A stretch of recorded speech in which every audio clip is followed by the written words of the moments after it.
सभी को राधे राधे। आज हम बात करेंगे कि असली में अमीर कौन है।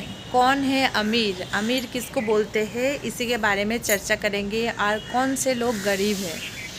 अमीर मतलब कि जिसके पास बहुत पैसा है, क्या वो अमीर है? या जिसके पास मतलब कि धन संपदा, बैंक बैलेंस, अच्छा घर मकान है, वो है अमीर? क्या है अमीर? एक्चुअली अमीर क्या है? एक है अमीर मेंटलिटी, ठीक है, जिसकी मेंटलिटी जितना साफ, जिसका मन, जिसका इंटेंशन, जिसका नीयत साफ, वो सबसे ज़्यादा अमीर है। और जिसके पास है भगवान का नाम, वो उससे भी ज़्यादा अमीर है। ठीक है, सबसे बड़ा अमीर है वो जो जिसके पास भगवान का नाम है, भगवान का नाम जप करते हैं, भगवान के यादों में पूरा दिन बिताते हैं। ठीक है, एकमात्र अमीर है वो। क्योंकि देखो, हम मनुष्य है, हमें मनुष्य शरीर दिया गया है हमारे आत्मा के कल्याण करने के लिए। हमारे आत्मा का कल्याण कैसे होगा? भगवान के नाम से, जो कि हमारा जीवन का असली उद्देश्य है। और हम इधर आके क्या कर रहे हैं, क्या बटोर रहे हैं? मतलब कि जैसे किराए के घर में हम सब कुछ, अगर आप किराए के घर में जाओ, उधर आपके लिए एसी, फ्रीज और मतलब कि घर और मतलब कि बहुत सारे सामान है आपको इस्तेमाल करने के लिए दिया गया है, और आप उसको मान रहे हो कि अपना। तो सबसे ज़्यादा बेवकूफ़ कौन है? आप ही हो ना, क्योंकि आप किराए के मकान को समझ रहे हो अपना घर। ठीक है, तो मालिक तो इससे संतुष्ट नहीं होगा। और आप जब जाओगे तो क्या जाओगे, मतलब कि घर छोड़ के जाओगे और ख़ुद का कुछ सामान आपने इतना दिन में बटोरा नहीं है, तो आपको घर से जब निकालोगे, मतलब निकलोगे, तो खाली हाथ ही जाओगे ना। क्योंकि अपने पैसे से तो कुछ सामान आपने ख़रीदा नहीं, दूसरे के किराए के घर में रहे और दूसरे का सामान को यूज़ किए और खाली हाथ निकल गए।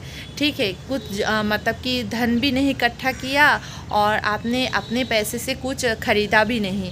तो आप सबसे ज़्यादा गरीब हुए ना, और सबसे ज़्यादा बेवकूफ़ उसी तरह हम हैं। भगवान ने हमें भेजा है भगवान का नाम जप करने के लिए, भगवान का भजन करके अपनी इस शरीर के माध्यम से आत्मा का कल्याण करने के लिए, ना कि हमें मतलब कि इस किराए के मकान, मतलब ये जो भौतिक संसार है जिसमें हम पैसा इकट्ठा कर रहे हैं, धन संपदा सब कुछ इकट्ठा कर रहे हैं, असली मतलब अमीर खुद को अमीर समझ रहे हैं क्योंकि हम अच्छे खाना खा रहे हैं, अच्छा कपड़ा पहन रहे हैं, अच्छे जगह पे घूमने जा रहे हैं। ठीक है, सब कुछ हमारे पास अवेलेबल है, पर जो रहना चाहिए वो आपके पास नहीं है। ठीक है, तब जब आप इस किराए के घर से जाओगे, तब आपके पास मतलब खाली हाथ जाओगे। आपके पास मतलब जिसके बेसिस पे आपका हिसाब होगा, जिसके बेसिस पे आपका मतलब अगला जन्म तय होगा, वो धन तो आपके पास नहीं है। आपने कुछ जमा पूंजी जमा नहीं किया, आपने आए किराए के मकान में रहे और इधर के सामान को यूज़ करके चले गए खाली हाथ। तो सबसे भिखारी कौन हुए? आप ही ना।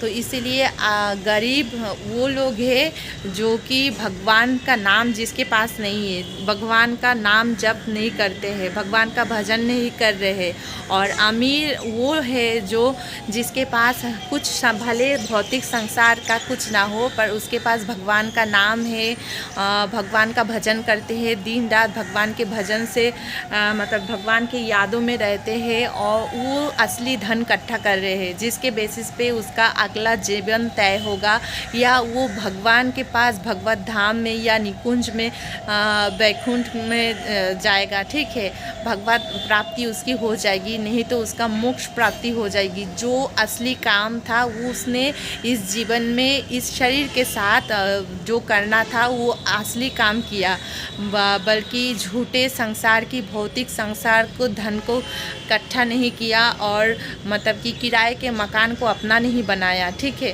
तो असली अमीर और गरीब आशा करते हैं आप लोग समझ गए हैं। इसीलिए भगवान ने कभी भी मना नहीं किया है कि आप सामान का इस्तेमाल मत करो। ठीक है, ये सब जगत संसार, भौतिक संसार माया से भरा हुआ है। भगवान ने बनाया ही इसलिए है ताकि हम सुख भोग करें, पर साथ में ये भी बोला है कि ये सब तो सांसारिक चीज़ भोग करो, पर इसके प्रति कोई मोह ना रखो। ठीक है, क्योंकि ये सब माया से रचित है और मोह ना करो, इसके प्रति लगाव मत करो, यूज़ करो और मतलब कि इसको अपना मत मानो। ठीक है, किसी को भी नहीं।